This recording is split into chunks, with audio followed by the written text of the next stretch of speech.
and welcome back again, Bots and Bits fans. Today is an exciting day as I'm taking you through the first act of the KO MP36 Circus, and that is the Takara Tomy boxed knockoff. Now, I bought this one from ShowZstore.com. They shipped this guy out to me super quick at a great price. If you have a moment, head over to their website and or their Facebook. They've got a whole ton of great specials on. So if you have a moment, check them out, please. And thanks to my buddy Sam, I have an official here to compare it with. Now, I never bought myself an MP36. It was just priced way out of my reach and released in somewhat limited numbers, so it became quite scarce and difficult to find. But now with the KO readily available and totally affordable, that problem is solved. The only problem left is deciding which to buy, this KO, Toyhouse Factory or Infinite Transformation, and I hope to be able to help you with that question over the coming few weeks. Alright, enough jibber jabber, let's get on with it. Now, the differences in the box. There are only a handful of them, but if you know what to look for, you'll be able to spot this easy.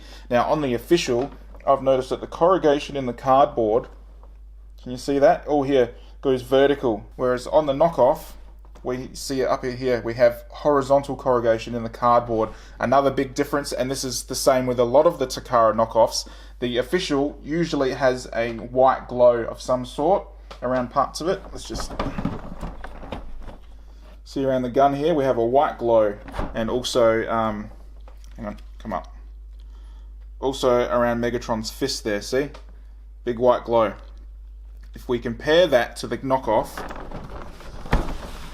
has no glow whatsoever. A very slight, very slight outline around the barrel here. And also the knockoff has a very prominent black outline in places. So we've got a very thick outline there, and we have another thick outline just up here. Now, you will see that there are color differences between the two. Having them side by side, that's really obvious, but holding this one on its own, it might not be as clear. The sides and the back are both exactly the same. There is nothing added, nothing missing, and the bottom is also exactly the same when it comes to details, with one exception. Let's just get in there, can you see that? Right, so this is the official on the bottom, and as usual, the batch number is stamped in. See that indentation? On the knockoff, the batch number is here. I'm not sure if you can even see that. Does that come up? There you go, right there, see? It's like cut in. Takara don't cut their batch numbers in, they stamp them. And guys, that is it for the box. I hope that was helpful. Now let's get them out. There they are together, and don't they look amazing? But before we dive into that silo of details, let's first try and breeze through all of these accessories. Okay guys, pay attention, we have a ton to get through. There are a lot of differences, so I'll start with the most important accessory, the faces. Now, the KO faces, the first thing you'll notice on all of them is he is missing his monobrow.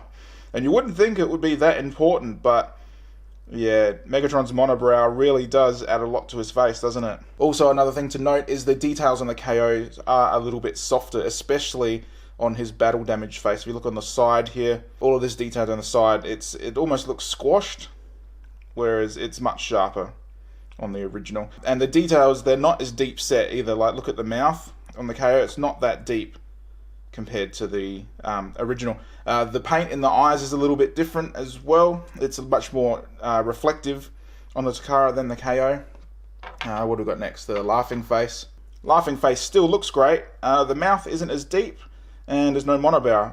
But apart from that, I think the laughing face looks great. They all attach exactly the same way, and yeah, I think that one turned out alright. Just needs that monobrow, that's all. I've seen a lot of people saying that they're either just going to paint that little section, it wouldn't be difficult, or maybe get a Sharpie in there and just colour that in. I'm going to give the Sharpie idea a shot, and I'll show a picture of it at the end. The last one, his screaming, upset, angry face. The details on the KO are a little bit soft. You can see it in the cheeks, they're very slightly rounded compared to the Takara. Mouth isn't as deep, the black inside is just a little bit fuzzy on the edges.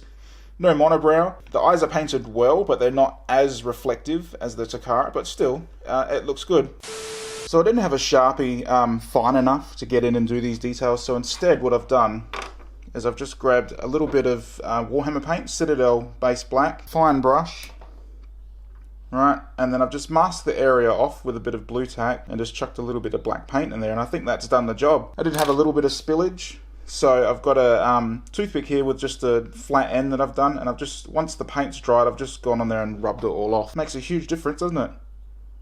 Anyway, what do we got next? The key, not as vibrant of a gold. This is the Takara one on the left.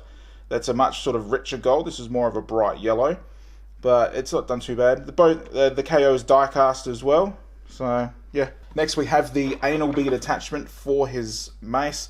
As you can see, it's done pretty well. I'm not seeing any crazy sprue marks on it, nothing. It is a different color. It is not as translucent as the Takara, and it's got a little bit more pink into it.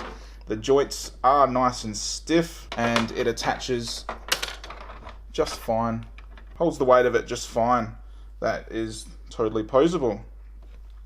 And so while I'm on that, you'll see that the mace, it's not as translucent as the Takara. It has a little bit more pink in it, but it is still done pretty well. No crazy sprue marks, no anything. The Takara one has a big sprue mark there.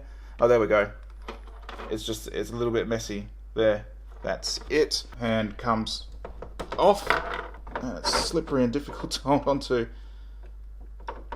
Get in there. Oh, that's tight. Connect him up. Holds it just fine. Before I'm done with that, let's just look at the chain. Chain is done nice, and you can see, same deal. It's a different color. Next we have his damaged chest plate. Now the Takara one has much more of a metallic sheen to it. It's got like a much better silver speckle. This is more grey, whereas this looks more battle damaged.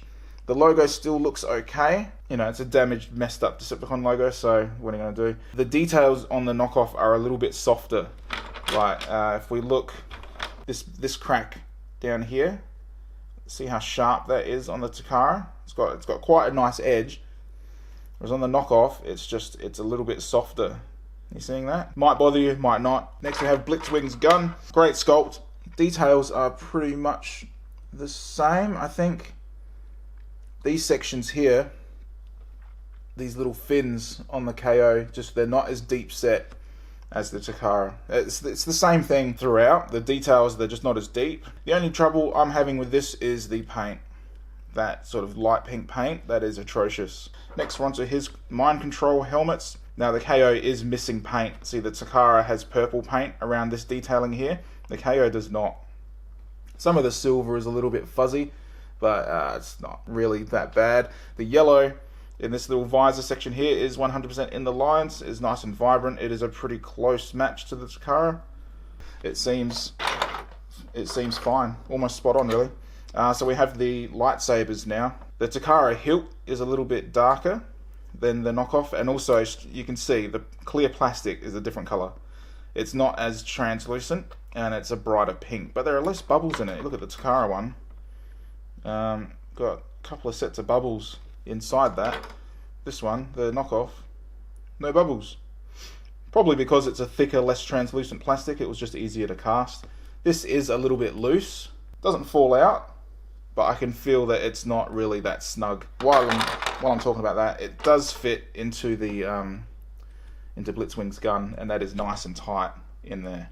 And then onto Megatron's cannon. Now I cannot find a single difference in this. Maybe the color a little bit. The KO seems to have more of a gunmetal reflectiveness than the Takara, but that just might be my eyes playing tricks on me. They pretty much look exactly the same.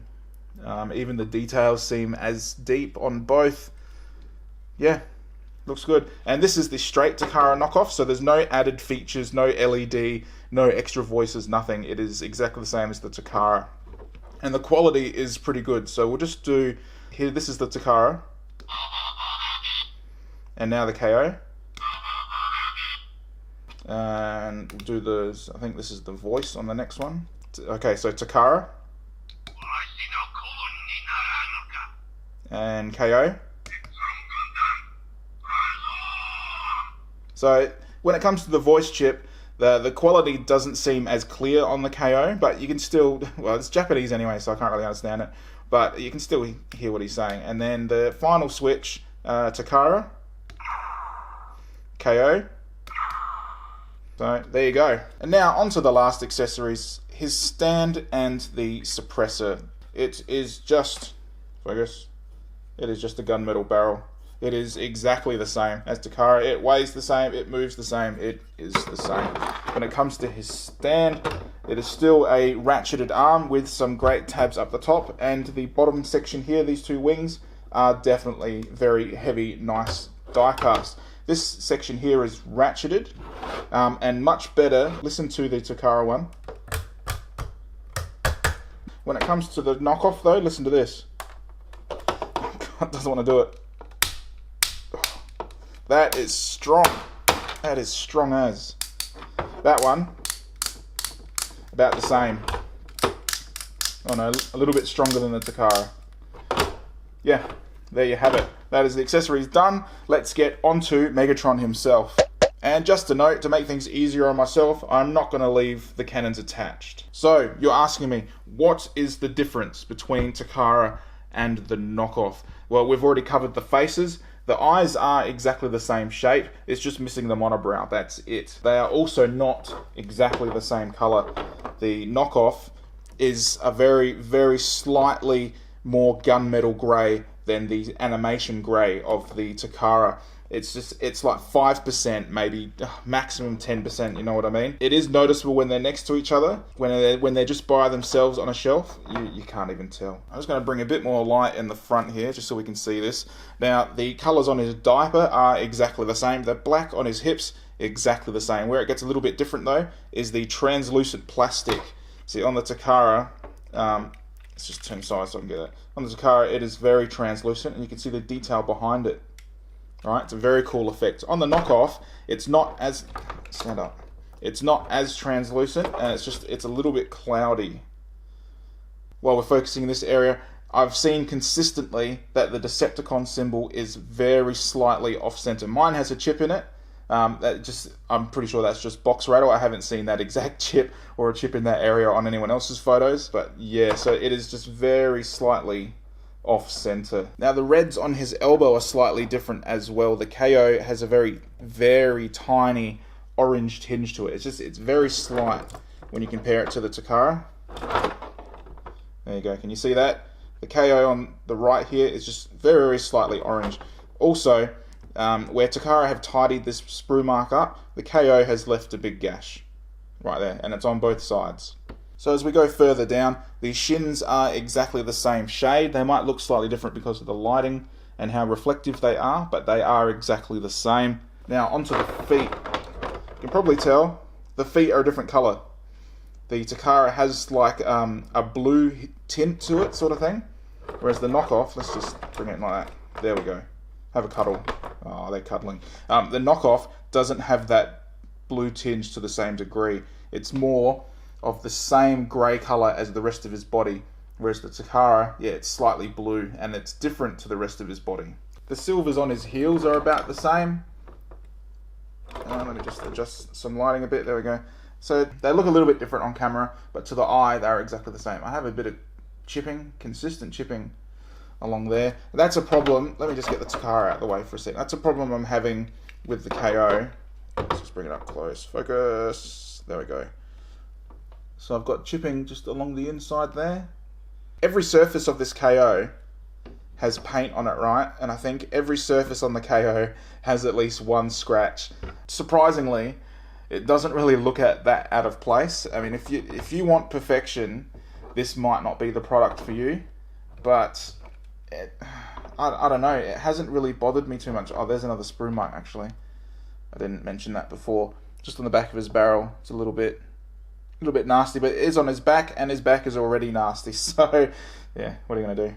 And while I've got it turned around, I will just mention that the red paint on the back is just a little bit of a mess up there, and then when it comes to his sides, it's not the worst, but it's also not the greatest, and it's sort of missing a little bit on there. If we compare it to the Takara, they really got it right to the edge, that red, whereas on here, not all the way to the edge. It is at the back, which I guess is a plus, but yeah, the paint isn't the greatest. Alright, let me just move this light out of the way. The paint isn't the greatest. It's a little bit delicate, but he's got so many panel lines and there's just so much going on that I'm not really noticing it, to be honest, but you know, we'll get into that in a sec. Alright, let's take a look at the articulation. So I have to say, overall, the ratchets on this are slightly better than the Takara. So if we go out with the Takara, and then, yeah, so pretty straight. That one's a little bit not the greatest, and then the forward is strong as an ox. Same with that one. The swivels are as you would expect on Takara, and so is the elbow bend. And that butterfly is very nice. When it comes to the knockoff, the front, listen, that sounds much different.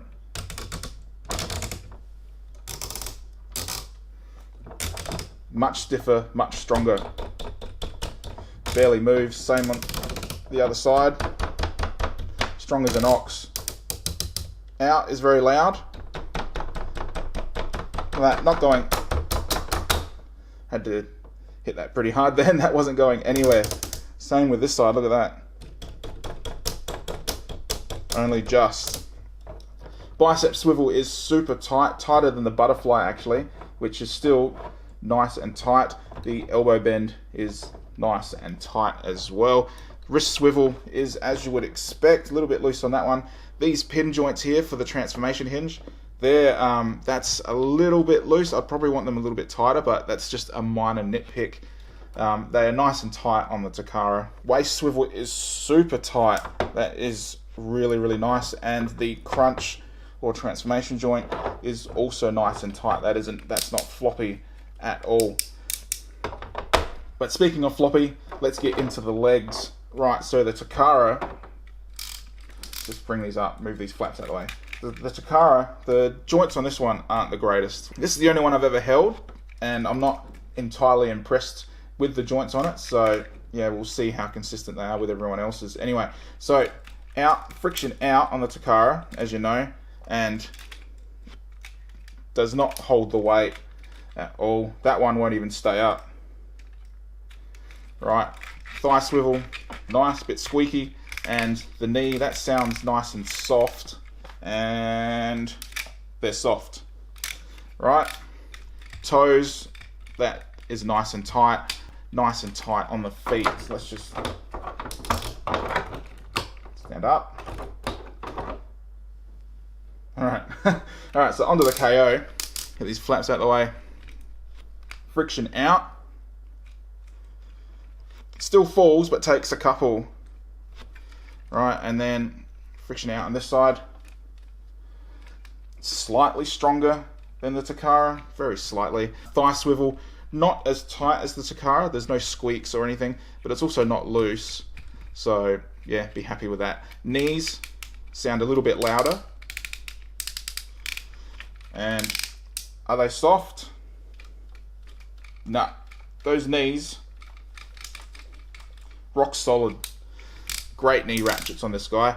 The pivot on the feet isn't as tight as the Takara, but again, just in there, that is just a screw.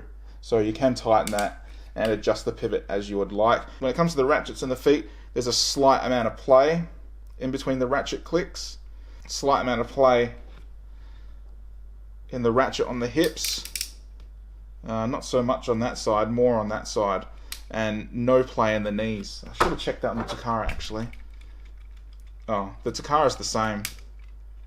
The knee on the Takara has play, but the feet hardly any. So it's a bit of a mixed bag. The hips are the same, the knees are better on the knockoff, and the feet are better on the Takara. But they're very minor differences. Alright, nearly forgot. How could I forget this? Open that flap there. Ratcheted forward. Do one forward, one back. How are we? Not too bad on the Takara. Reasonably strong. Why don't you want to stand up? That'll do. Thrust that pelvis. Okay, onto the knockoff, the hip ratchets. Now these sort of hip flaps here, they are scarily stiff. Like, that's as far as I can get it with before I get resistance, and it's just it really doesn't want to move. Let's force it and see what happens on camera. Oh, no, that's it. Come on. No, you're not going to do it. No, doesn't want to do it. It's as far as I'm getting with it. Alright, so the ratchet and back. That's not particularly strong. Well, that one's alright. That one doesn't like it. Back's alright, so let's try like that. Yeah. Okay. I think that covers all the paint and articulation. Let's get onto some more details about the knockoff itself. So as far as a Takara Tomy box knockoff goes, I feel like they've done alright with this one. But there are a couple of faults that do bug me. And one of them is the cannon in the back. Right, it is really, really floppy. Look at that. That's not good. Yours may be like that, yours might not. It is a pin joint, so it might be a bit difficult to fix up. Yeah. It's not. I've tried lifting this panel and just like wedging it in the side there, just as like a hook to hold it on. It doesn't work. And another issue, and this is the only other issue that I have with it. Let me just bring this up a bit. There we go. The other issue I have is this shoulder here.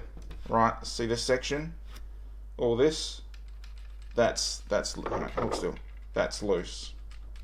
Quite loose. This side, solid as a rock. That's fine. No, it's just the butterfly joint. Fine. This one, nah, loose. And it's because in the back here, this whole shoulder section, right, is just held on by this pin. See this pin just in the bottom here? Let me just bring it in. So that pin? That pin is sticking out just a little bit. It's just a little bit lower than the other pin. So this shoulder section is raised just the tiniest little amount, right? And so what that means is there's a tab in here. Hang on a sec. I'm gonna have to just transform this little bit. In here, right, we have a tab right there, just above my finger. Let me just bring some light in so we can see what I'm talking about. So that tab, that's all that holds this whole shoulder section in. And you've got a clip here. So there's that hook. That needs to hook onto there, but this whole section is raised too high, just the tiniest little amount. So when you put it on, it's only just sitting on top of it, so it just comes straight out again. Thank God for this bit of engineering here that holds the whole shoulder in. Holds it in fine, you just get that little bit of play. But yeah, so if you push down on it and pull, it doesn't come off because it's sitting at the right level. And it's what's keeping the, look, that section's open. This is still, that side is still in just fine, and it's because of that tab. So yeah, that's my only fault with this guy.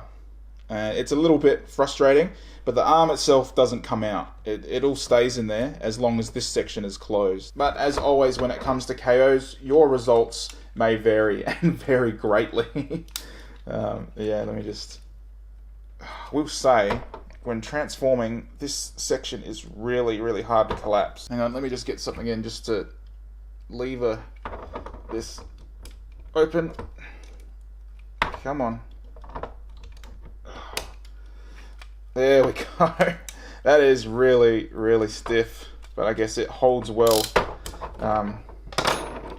in bot mode. Let's just... Alright. Now, I'm not going to demonstrate the transformation. It is long, it is complicated. I'm not very good at it. There are a gazillion videos already on how to do it. If you're stuck, it should be easy to find one. I will, however, detail a couple of problems I had transforming this before showing off gun mode. So, the biggest problem I had was the inside of the hips. Now, part of the transformation is to separate these two sections, right? You need to pull them down. Even on the Takara, it is a very tight joint, but you sort of trust the Takara plastic a bit more. I was putting so much flex on this little tiny section, both sides, it wasn't working out. I was gonna break it. So what I did was, this screw just in here, right? I undid that, and then I got in here. Just loosening the screw wasn't enough. I had to get in here and then pull these two grey bits of plastic apart to loosen all of this internal bit. And then, see, even now, after I've loosened it, it's still, there we go, come out. It's coming. There we go. So even with that screw really loose and pulling this apart a bit, that tab up here, it's still, there we go, it's still super tight. If you're struggling with it, don't force it, just loosen it. And there he is, all done. Now that was a ton of work. It all worked pretty intuitively. These panels here were a little bit scary, but just because of KO plastic, you know, you're not sure what you're getting. But I don't have any stress marks, don't have any cracks, nothing broke, nothing came close to breaking. Yeah, it transformed well. It's, you know, it's tabbed in pretty well, except for this section up here. I can't quite get that. The chest panel underneath here, I couldn't get it straight either. It's kind of an angle. That might be why this is happening. If you've got a Takara, tell me about whether that has trouble tabbing in. If you've got the KO as well, let me know if you have that same problem and if you were able to fix it or not. But yeah, it's pretty good. I'm getting a slight amount of curvature, just a bit of a gap up here where it seems like it needs to go back more, but when I put it back more, this comes out. So it seems like, yeah, so if I bend it back, this grip comes out. If I put it back in, it pulls it out a little bit. So again, it's so many panels and connections. Maybe I've done something wrong. Yeah, let me know if you have the same issue. And speaking of the pistol grip, you can see it's a completely different color. Yeah, that's a bit of an oversight. The trigger's still spring-loaded, just as good. Hammer still moves up. The safety switch is still fine. Got a little bit of a bend in the barrel. It's aiming down just ever so slightly, but I think that's this section here. I'm pretty sure that's meant to go underneath it. It looks like it is. It's sort of forcing it up a little bit. Again, that could be because I haven't done the panel inside right. It was, yeah, again, as I said, it was on an angle and I couldn't quite correct it. Now, in gun mode, unfortunately, all of the paint defects are just, there's no seeing past them. Got lots of scuffing just up here. Focus. Heaps of scuffing along here. Scratches all along here. Scratches all along the back here. I might have done some of these during transformation, but even if that is the case, that's some pretty weak ass paint. These black panels here, it's not all the way to the edge. Can't remember if it was like that on the Takara or not. In this mode, you can see some of the black paint chipping off the handle here. See this hinge here, up here. More scratches on these panels. This is all the arm, and it's all very panely, so a lot of these sections do touch each other as you're transforming. So yeah, maybe it was box rattle, maybe I did it during transformation, not sure, but they're there now, they're not going anywhere. The logos are done okay. They're not in the center of the panel, as you can see, but the print quality on them is alright, and they're both in the same section on both panels anyway.